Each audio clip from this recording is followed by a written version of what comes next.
Muy buenas y bienvenidos a un nuevo episodio del podcast Estrategas del Trail y Run. ¿Cómo estamos? ¿Cómo estamos? Hoy voy a estar hablando de nuestra queridísima pliometría para conseguir llegar lo más lejos posible. Ya sabéis de qué os hablo, ¿no? Ese ciclo de estiramiento-acortamiento. Pero antes de empezar, quiero contaros que este último fin de semana varios de nuestros corredores han estado participando en una modalidad que ya conoceréis porque ya os he estado hablando en el podcast de Spartan Race, de carreras de obstáculos. Y la verdad que ha sido brutal. Hemos tenido buenísimos resultados, tanto en la categoría élite como en la categoría Age Group, donde pues varios de ellos han conseguido estar entre los 20 primeros, incluso entre los 4 primeros, y la verdad es que es brutal. Así que enhorabuena tanto a las chicas como a los chicos que habéis estado dando guerra durante este fin de semana. Enhorabuena, porque la verdad, esto nos motiva muchísimo más a querer seguir adelante y a querer seguir ayudándoos, ¿no? Ya no solo por los resultados, sino por lo que disfrutáis compitiendo.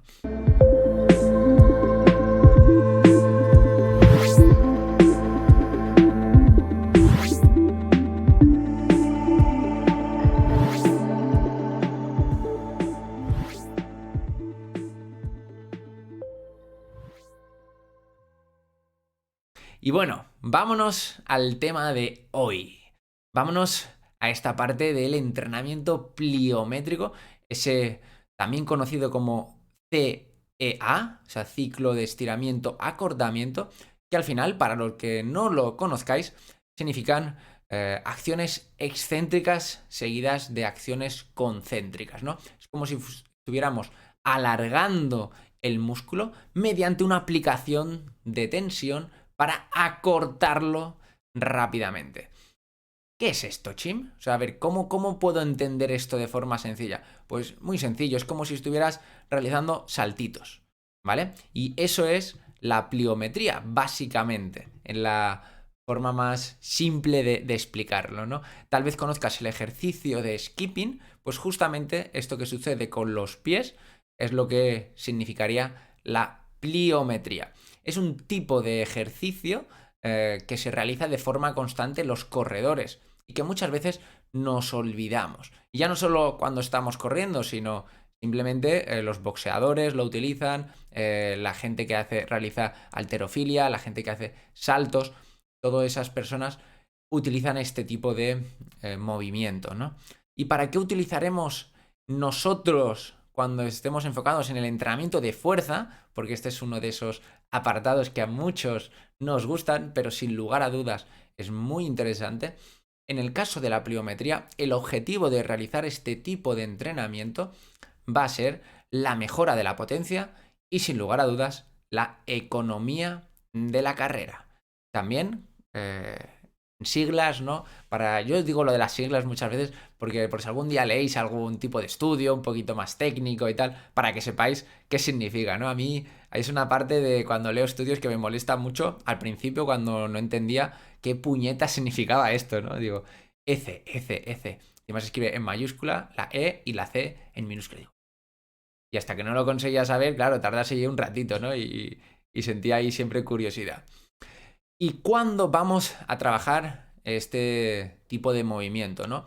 Pues la verdad que, como ya sabrás, cuando estamos entrenando la fuerza, durante diferentes periodos vamos a trabajar de diferentes formas. Y la pliometría, lógicamente, no se utiliza durante todo el año. Como cualquier tipo de entrenamiento, tiene su objetivo en una época del año y dependiendo de algunas de las variables que ya te iremos comentando e introduciendo, y en algún momento de temporada lo vamos a utilizar. Por ejemplo, para decirte algo rápido, ¿no? En el inicio de la temporada no vamos a utilizarlo, ¿vale? Vamos a utilizar en un periodo un poquito más avanzado. ¿Y por qué? Te cuento. Porque antes de empezar con este tipo de entrenamiento, con este tipo de ejercicios, ¿qué debemos realizar? Pues primero de todo necesitamos una experiencia, ¿vale? No podemos pasar de cero a empezar a hacer saltos, por ejemplo, con el cajón, ¿no? No podemos empezar a hacer esos saltos desde un cajón sin tener una técnica, ¿vale? Debemos saber amortiguar ese impacto. Uno de los errores típicos, por ejemplo, que veo de forma habitual en vídeos de compañeros, en entrenamientos grupales, de deportistas, en entrenamientos grupales, ¿no? Es que empiezan a hacer ejercicios, o cuando yo trabajaba de forma presencial, pues veía la ejecución que era nefasta, ¿no? Entonces hay que tener mucho cuidado con eso, ¿vale? Esos saltos del cajón o desde una superficie elevada al suelo, hay que hacerlos de forma correcta. Chin, ¿qué sería de forma correcta? No me voy a meter en la parte de amortiguar, pero sí que me voy a meter en la parte de qué sería el movimiento que tiene que hacer la rodilla, ¿vale?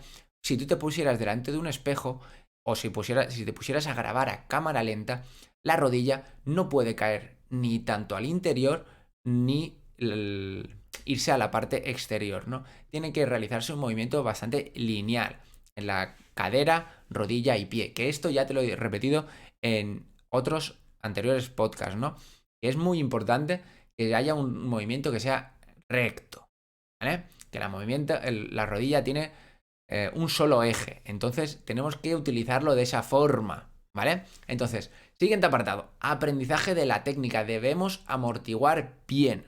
Y luego, si añadimos una carga, debes saber, una carga externa, unas mancuernas, un chaleco lastrado, algo, el riesgo de lesión va a aumentar muchísimo más, ¿vale? Entonces necesitamos tener esa parte de experiencia, necesitamos tener esa parte de técnica y luego tener en cuenta siempre que si vas a añadir carga, aumenta las probabilidades de lesión.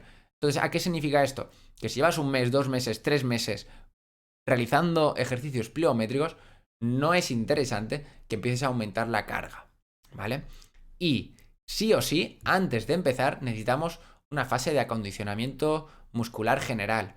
¿Qué significa esto, chicos y chicas? Pues que necesitamos realizar ejercicios de fuerza básicos. Necesitamos adaptar nuestros músculos, nuestros tendones a ese ejercicio que va a venir más adelante, ¿no? Que son estos multisaltos que aunque parezca muy sencillo, la verdad son muy duros para nuestro cuerpo. Y por uno de los siguientes apartados, ¿no? Es la progresividad. El objetivo no es acabar destrozado en los entrenamientos iniciales, ¿vale? De hecho, si en estos tipos de entrenamientos acabas con la sensación de haber hecho prácticamente nada, significará que lo has hecho bien. ¿Por qué? Porque necesita un tiempo muy elevado de adaptación, ¿vale?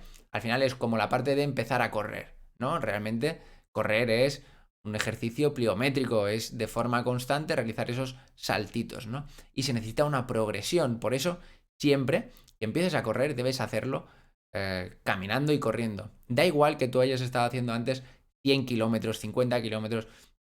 Tras un periodo alto de dejar de correr, debes volver a empezar prácticamente desde cero. Lógicamente la progresión va a ser mucho más rápida, pero necesitas ir adaptándote poquito a poquito.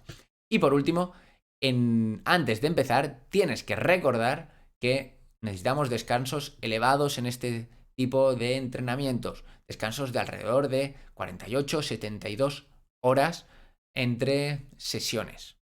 Genial, pues nos vamos a la parte de los ejercicios. Aquí, una de las partes más importantes a la hora de medir la intensidad es el tipo de ejercicio. Normalmente no lo es, sinceramente, ¿no? Normalmente, por ejemplo, para decir algo sencillo, si hacemos una sentadilla, pues una sentadilla entre un lunge, entre una sentadilla lateral y una sentadilla atrás o un step up, sinceramente la intensidad no cambia, ¿no? Respecto a los ejercicios. ¿Y qué cambia? Pues cuando le metemos una carga. Aquí sí, aquí la intensidad sí que cambia respecto a un ejercicio y a otro. ¿Y qué es? O sea, ¿cómo podríamos entender sin que te explicara los ejercicios por qué cambia la intensidad? Pues muy sencillo. La distancia entre un salto y otro, por ejemplo, un salto vertical y un salto desde un cajón al suelo. Eso es, desde un punto y otro, está muy alejado, entonces la fase de amortiguación va a ser mucho más grande. Y luego también los ejercicios que vayamos a realizar con un solo pie. ¿vale? Son más intensos que los ejercicios que vayamos a realizar con 2 pies. Entonces, para que veas un poquito los ejercicios, pues saltos verticales, saltos horizontales, saltos de drop jump, que se dice desde un cajón al suelo o desde un cajón al suelo y nos elevamos, desde el cajón al suelo y nos lanzamos hacia adelante, los single hop, los double hop, que es saltos con un pie, ¿vale? Saltos con ese mismo pie, doble salto, o los saltos con ese mismo pie y vas saltando hacia adelante, ¿vale? Y vas saltando de lado a lado hacia adelante, ¿vale? Podrían ser diferentes tipos de ejercicios pliométricos. Lógicamente, también los saltos tipo skipping son habituales en esto, ¿no? Y lógicamente los skipping, pues con un pie, con 2 pies, los saltos desde el mismo sitio, pues saltas hacia arriba, subes las piernas y te dejas amortiguar. Esos son diferentes tipos de ejercicios pliométricos. Cuando nos vayamos a la parte de cuántos días podemos realizarlo a lo largo de la semana, pues primero de todo tienes que saber que el volumen de este tipo de entrenamiento se mide en saltos, ¿vale? ¿Cuántos saltos realizo en cada sesión? Y en este caso, a partir de la cantidad de saltos que realizaremos, a medida que avancemos, podemos llegar incluso a realizar en una misma sesión, con saltos sencillos, entre 200 y 300 saltos. Lógicamente, si estos mismos saltos son, por ejemplo, pues el que te comentaba, el drop jump, pues la cantidad de saltos se reduce muchísimo, ¿no? Se reduce a alrededor de 20-30 saltos. Incluso cuando esos mismos saltos los realizamos con mancuernas, aún se reduce más. ¿Por qué? Porque la intensidad es mucho, mucho, mucho más alta. Recordarte que el riesgo de lesión en este tipo de entrenamiento pliométrico es muy alto. Por eso, aunque no te sientas súper ultra fatigado, tienes que tener una progresión muy constante, muy inteligente. Y estoy seguro que lo vas a hacer porque si estás en este podcast significa que entrenas de forma inteligente. La recuperación entre ejercicios va a ser, sobre todo de mayor intensidad, va a ser muy grande, ¿vale? En torno a 10 veces el tiempo que hayas tardado en realizar el ejercicio. Por ejemplo, vamos a hacer algo objetivo, ¿no?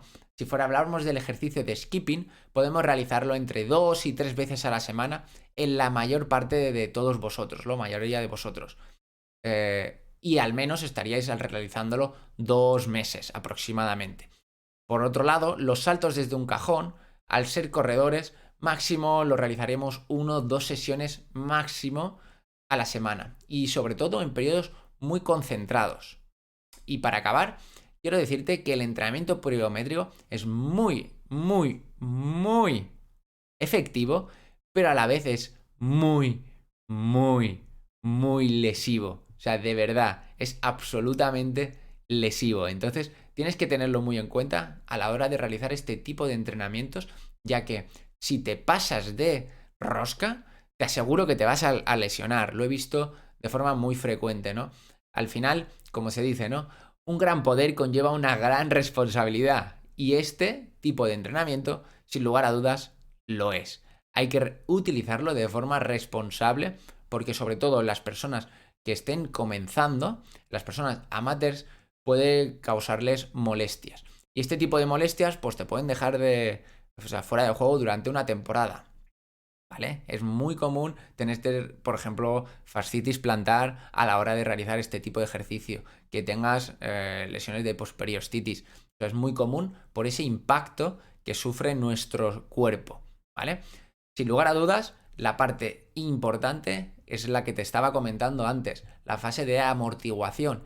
Grábate a la hora de realizar el ejercicio, mira si estás amortiguando de forma inteligente, que tu pie no está cayendo con el talón, que tu pie está cayendo con la fase anterior, ¿no? Toda la fase media, la parte del pie, ¿no? Que tiene todos esos huesitos para poder amortiguar, no la parte final, la parte del talón, que solo está el hueso calcáneo, ¿no? Para que puedas amortiguar. De hecho, al realizar este tipo de ejercicios, el terreno que puedes hacerlo sería pues un césped, ¿vale? Si lo realizas en... ¿Cómo se llamaría esto? En asfalto, pues el impacto va a ser, o sea, va a ser mayor, ¿vale? Porque no tienes amortiguación y el césped sí que la tendría.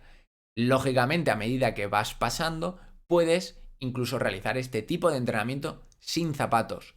De nuevo, depende de tu nivel, pero sin lugar a dudas, el trabajo sin los zapatos en este tipo de entrenamiento va a ser muchísimo mejor porque va a hacer trabajar a tu cuerpo muchísimo más. La verdad que para mí es un tipo de ejercicio, un tipo de entrenamiento muy interesante, pero te digo, o sea, sinceramente, yo le tengo terror, ¿no? Sobre todo en las personas que están iniciando a la hora de introducirlo, porque sé que es muy útil, pero sé que nos puede sacar del terreno de juego. Siempre para tener en cuenta este tipo de ejercicios, recuerda utilizar el calzado, el cual que no es necesario que sea amortiguado, sino que estés impactando de forma adecuada. ¿Vale? Así que nada más, mi querido compañero, mi querido estratega, espero que utilices este tipo de ejercicios, pues como ya sabes, de forma estratégica, que los vayas implantando y coméntamelo, déjamelo en un comentario, etiquétame, ya sabes, en chin.escanellas o en la nueva cuenta que vamos a lanzar de estrategas.trail. Y además, también comentarte que vamos a lanzar una nueva cuenta de estrategas.spartan. Madre mía, estamos con todo, con todo. Espero que lo disfrutes y nos vemos a través de las redes sociales, a través del podcast y a través de la web. Así que un fortísimo abrazo y hasta el próximo miércoles a las 6 de la mañana. ¡Hasta luego!